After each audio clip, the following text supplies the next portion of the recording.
Salut tout le monde, c'est Tuto PC, bienvenue dans une nouvelle vidéo.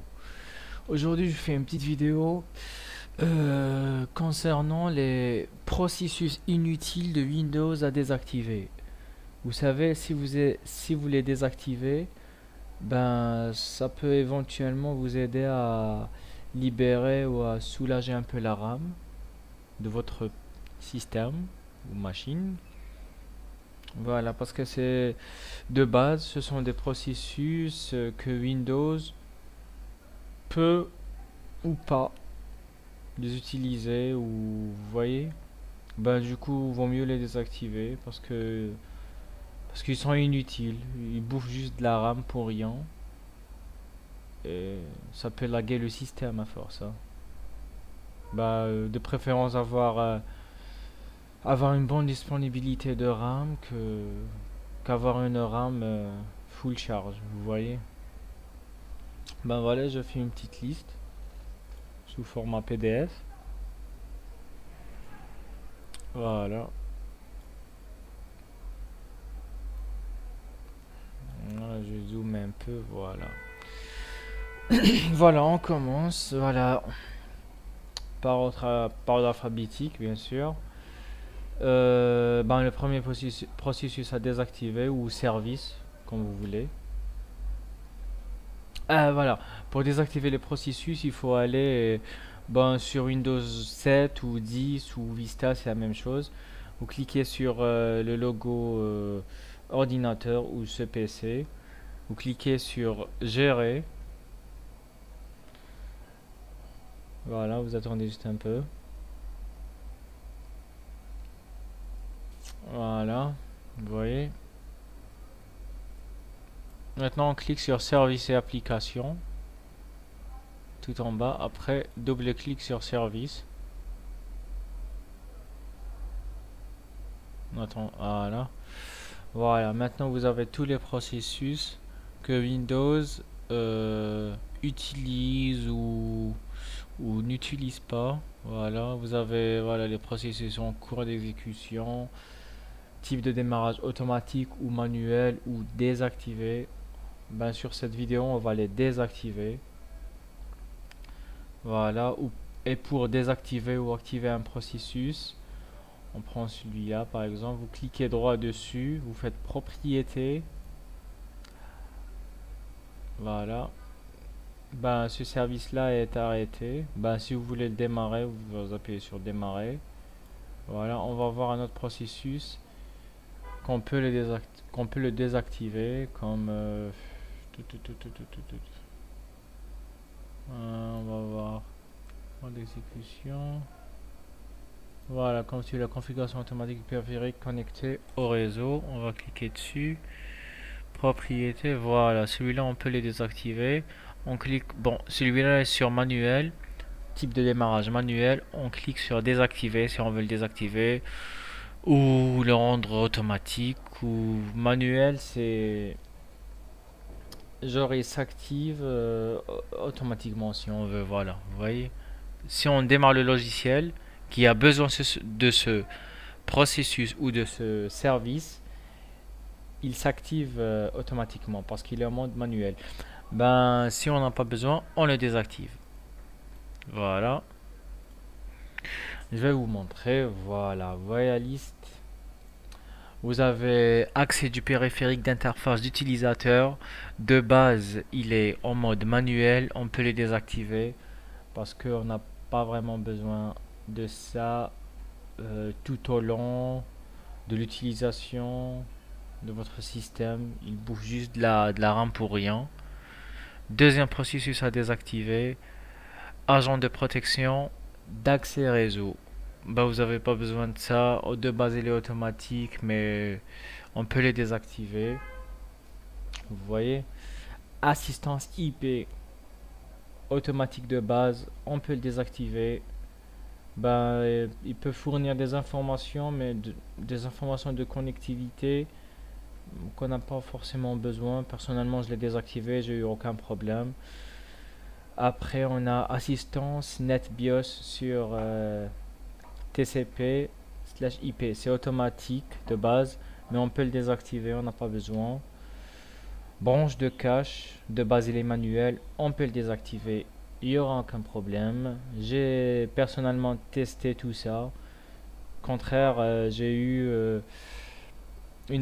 on peut dire une accélération du système ou voilà, de toute façon, personnellement, quand je démarre, bon, personnellement j'ai 8 Go de RAM et quand je démarrais le système, euh, la RAM était à 20% d'utilisation et quand j'ai désactivé tous ces processus là, sans exception, ah ben, je démarre le système à 16%. Quand même, j'ai gagné 4% de RAM, à peu près, à peu près 400 ou 350 mégaoctets de RAM. Mais je pense que c'est du bénéfice, voilà. C'est du bénéfice côté performance, côté réactivité du système. Voilà. Et on peut désactiver aussi brillance adaptative. De base, il est manuel. On le désactive. C'est les trucs d'interface qui sert à rien.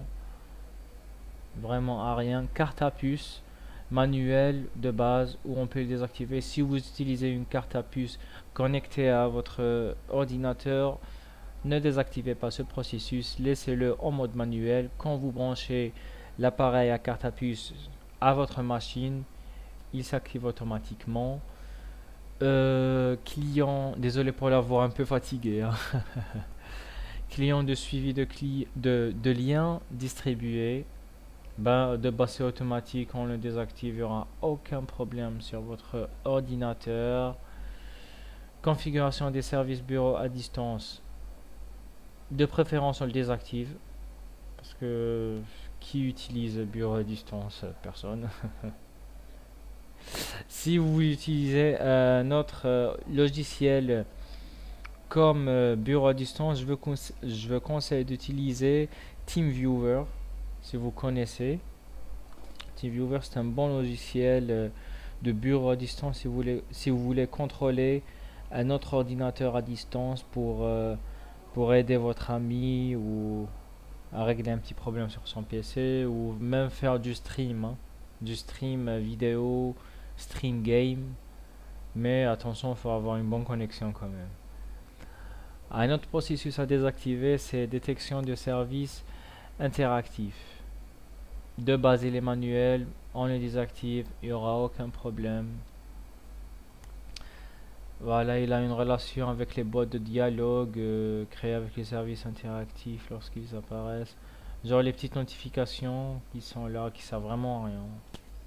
Juste à bouffer de la RAM gratuitement.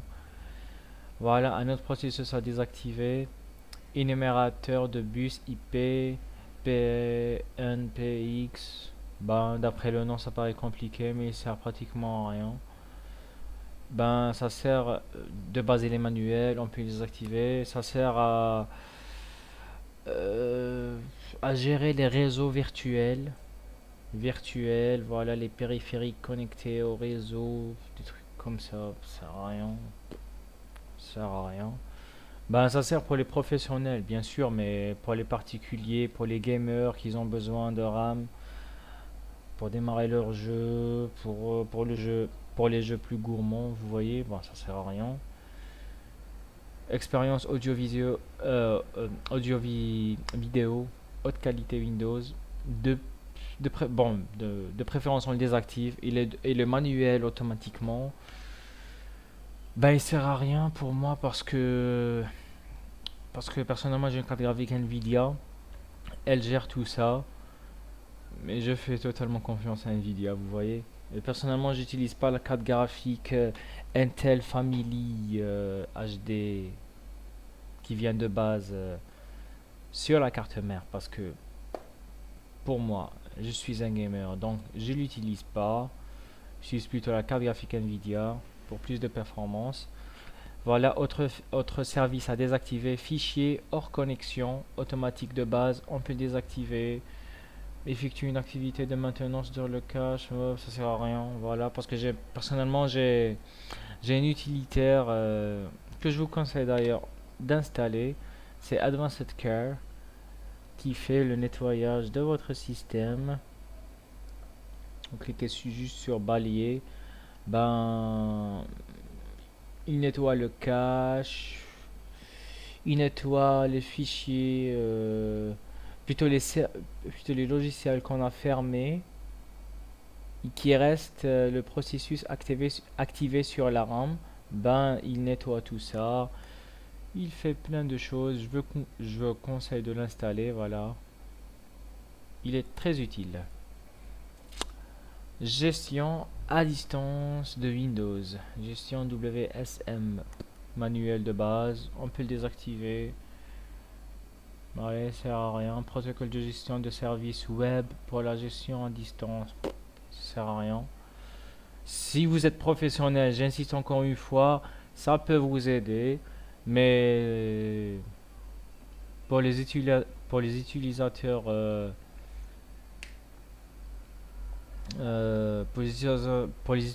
normaux, ben, ça sert à rien. Gestion d'application, de base il est manuel, on peut le désactiver. Traitement de données d'installation, des suppressions, ben voilà, ça sert à rien, ça sert à rien. Même s'il est activé, ben j'ai jamais vu, je l'ai jamais vu en cours d'exécution. Gestion des clés et des certificats d'intégrité. De base il est manuel, on peut le désactiver. Ben, agent de protection d'accès réseau. Moi personnellement, ce genre de protection, je l'ai confié à mon antivirus et mon firmware côté modem, parce qu'il a une protection. Gestionnaire d'identité réseau homologue. De base les manuels, on peut le désactiver. Protocole PNR, service regroupement, ça sert à rien. Voilà. Gestionnaire d'information d'identification manuel, on le désactive, il n'y aura aucun problème. Groupement de mise en réseau de pair. Si vous voulez connecter plusieurs PC, je sais pas quoi, ça sert à rien. Ça sert à rien, à rien, à rien. Hôte de fournisseur de découverte de fonctions, manuel de base, on peut le désactiver. Protocole web, ça sert à rien. Après, on a hôte service de diagnostic, manuel, on le désactive, il n'y a pas de souci. Interruption, SNMP, manuel, on désactive. C'est des protocoles, hein. C'est des protocoles qui sont pas forcément optimal, plutôt voilà, ils sont pas forcément, comment dirais-je, utiles, hein. Ils sont là, ils bouffent de la RAM. Est-ce qu'ils sont en cours d'exécution? Non, jamais vu un tel processus en cours d'exécution, mais ils sont là pour bouffer la RAM juste pour rien. On les désactive, on utilise la RAM pour une utilisation personnelle, que ce soit des jeux, que ce soit des logiciels, que ce soit des montages ou voilà. Localisateur d'appel, de procédure à distance. Bon, ça sert à rien. Procédure à distance. Dans Windows 7, ce service est fourni aucune fonctionnalité. Ça sert à rien, on le désactive.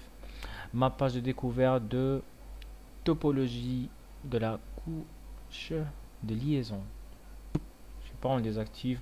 Ah voilà, ça a une relation avec la topologie des périphériques connectés. Ça sert à rien, voilà, juste pour un historique, un truc comme ça. De toute façon, on n'aura jamais besoin. NetLogin, on le désactive aussi. Authentification de service, ça sert à rien aussi. Ben, parental control, on le désactive. Si vous êtes un parent que vous faites pas vraiment confiance à vos enfants, vous le laissez activer pour activer le contrôle parental, pour mettre des mots de passe et tout, pour gérer l'interface de l'ordinateur, voilà, du système. Voilà, un autre processus à désactiver. Partage de connexion internet. Ben, personnellement, je n'utilise pas le partage de connexion. Si vous avez un ordinateur portable et vous connectez à un réseau Wi-Fi ou vous voulez éventuellement partagez votre connexion à d'autres périphériques comme votre smartphone ou un autre ordinateur doté de Wi-Fi, vous le laissez manuel. Prise en charge de l'application, rapport et solution aux problèmes de panneau de configuration. Bon, j'ai jamais eu ce problème, donc on le désactive. Programme d'installation d'ActiveX, on le désactive. Propagation de certificats de base et les manuels, on le désactive. Il sert vraiment à rien parce que il est relié avec le périphérique carte à puce et tout le tralala des lecteurs à puce et tout. Si vous utilisez bien sûr un lecteur à carte à puce, vous le laissez activer bien sûr, parce que le périphérique il peut éventuellement besoin de ce service pour bien fonctionner si vous utilisez un carte à puce, j'insiste. Protocole PNRP aussi, il sert à rien. Assistance à distance, ben vous n'avez pas besoin de ça. Bureau à distance, tout le tralala. Je vous ai conseillé un autre logiciel, TeamViewer, comme j'ai précisé. Publication des ressources, de découverte de fonctions de base automatique, on le désactive. Il peut publier des petits rapports. Ça sert à rien, ça sert à rien. Bon, au contraire, ça peut vous attirer des bugs. Hein.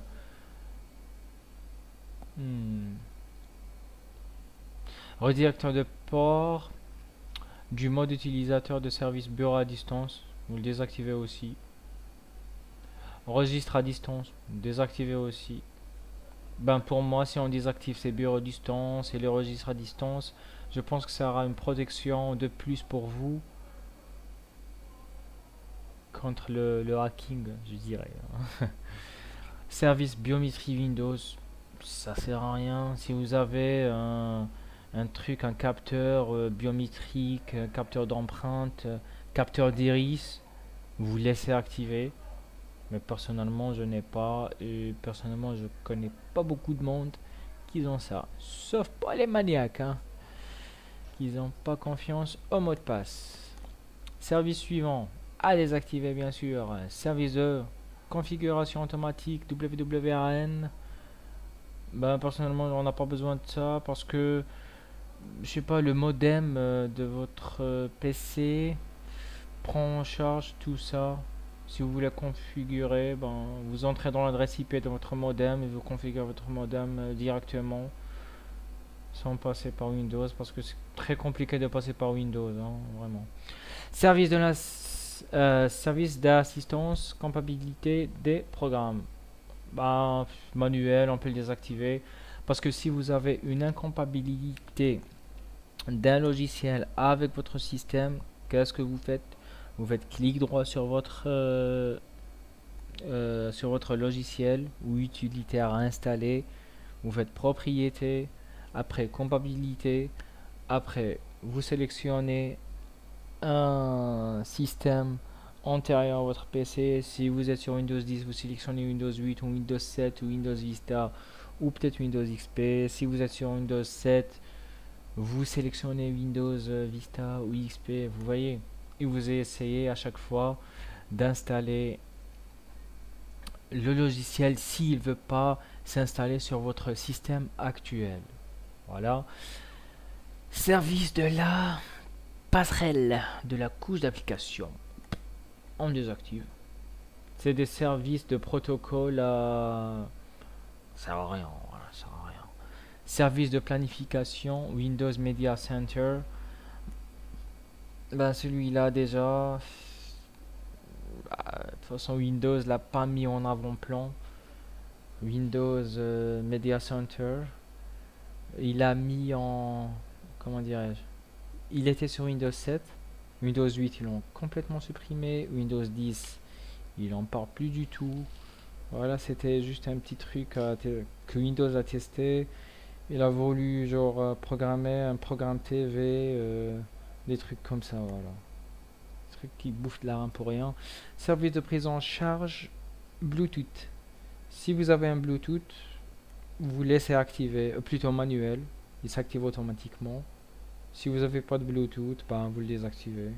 Ben, personnellement, je pense que vous devez le laisser manuel parce que ben, vous pouvez un jour, je sais pas, acheter un Bluetooth, placer dans votre machine pour qu'il fonctionne très très bien. Service de publication des noms d'ordinateurs, PNRP, ça sert à rien. Genre les ordinateurs qui sont en mode public, comme les cybercafés ou des sociétés qui sont reliées, genre en réseau, vous pouvez les laisser activer, mais si vous êtes en particulier, gamer et tout comme moi, ben, faut le désactiver bien sûr. Service de rapport d'erreur Windows, vous le désactivez parce qu'il sert vraiment à rien. J'ai envoyé des rapports, plusieurs rapports de bugs à Windows, j'ai jamais eu de réponse, donc vous le désactivez. Au contraire, ça peut vous protéger contre, je sais pas, des petits. Ça peut protéger vos données professionnelles, hein. Données privées plutôt. C'est jamais, bien sûr. Déjà prudent. Service de réception Windows Media Center. Comme j'ai dit, vous désactivez Media Center, il sert à rien. De toute façon, il est plein de bugs sur Windows 7, bien sûr. J'ai jamais utilisé personnellement. Service de stratégie de diagnostic automatique de base, vous le désactivez, il sert à rien. Pour lancer un diagnostic de Windows, non, non, non. De toute façon, j'ai fait une petite vidéo sur ça. Comment comment analyser et réparer automatiquement vos problèmes ou soucis ou petits bugs avec un vide commande. J'ai fait une vidéo, je vous invite à la voir, à la regarder. Ça peut vous aider, bien sûr. C'est le but un peu de la chaîne. Euh, je suis où? Je suis où? Voilà. Service énumérateur d'appareil mobile. Il sert à rien. Même si vous le désactivez, vous pouvez brancher vos périphériques, téléphone, smartphone, comme vous voulez, il y aura aucun bug, il sert à rien. Service hot, WDI, service host, voilà. Vous pouvez le désactiver. J'ai pas eu de problème avec le fichier host. Voilà. Au contraire, ça peut même vous protéger si vous le désactivez. Service initiateur ISCSI de Microsoft. Il sert à rien du tout. Périphérique ISCSI à distance. Service panneau de saisie, tablette PC. Personnellement, j'ai pas une tablette reliée à mon PC, donc je l'ai désactivé parce que je n'ai pas besoin. Si vous avez une tablette PC, vous laissez activer pour le bon fonctionnement de votre tablette, bien sûr. Tablette graphique ou tablette PC, bien sûr. Service partage réseau de lecteur Windows Media. Bah, je l'ai désactivé, ça sert à rien. Voilà. Service Bluetooth, service bureau à distance, toujours on le désactive. Service de base de module de plateforme sécurisé, il sert à rien, vraiment à rien. Votre antivirus prend en charge tous ces services. De toute façon, si vous activez un antivirus, l'antivirus désactive automatiquement ces processus pour prendre le contrôle de votre PC. Donc, il vaut mieux le désactiver et gagner de la RAM. Stratégie de retraite, voilà, de retraite à la carte à puce. Si vous avez une carte à puce, vous le laissez. Si vous n'avez pas, vous le désactivez. Système de couleur Windows, vous le désactivez parce que votre carte graphique prend tout en charge. Télécopie, personnellement, j'ai une imprimante. Je l'ai désactivé, j'ai aucun problème, donc vous pouvez désactiver, ça n'a aucun sens. Web client, de base il est manuel, vous pouvez le désactiver. Fichier internet, genre c'est relié avec Internet Explorer et tout le tralala. De toute façon, personnellement, j'utilise Google Chrome, pour moi c'est le meilleur. Windows Card Spar. L'identité numérique, bon, il sert à rien. Windows Connect Now registre de configuration, ça sert à rien aussi. C'est que des processus en plus. Windows Search, ben, vous pouvez le laisser automatiquement. Ben, personnellement, sur Windows 10, on a la petite commande ici, vous voyez, comme Siri sur Apple. Ben, si vous voulez faire des petites recherches sur Windows, genre sur les fenêtres et tout, vous voyez. Ici, vous pouvez chercher à... Tac, tac, tac. Voilà, c'est tout pour cette vidéo. Je vais essayer de mettre ce fichier dans la description pour vous aider, bien sûr, à bien concentrer à bien vous concentrer quand vous désactivez les processus. Comme j'ai montré ici, comment accéder au gestionnaire d'ordinateur, service.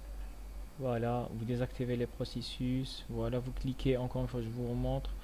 Cliquez, clic droit sur le processus à désactiver, propriété. Après, type de démarrage, vous faites automatique ou désactiver, bien sûr. Vous faites appliquer, OK. Voilà, ben, je dirais c'est tout pour cette vidéo. J'espère que je vous ai aidé un peu à désactiver les processus inutiles, à gagner de la RAM. Voilà. Et voilà, vous allez remarquer une petite différence quand même de performance parce que vous avez éventuellement plus de RAM et votre système sera plus réactif, je dirais. Voilà.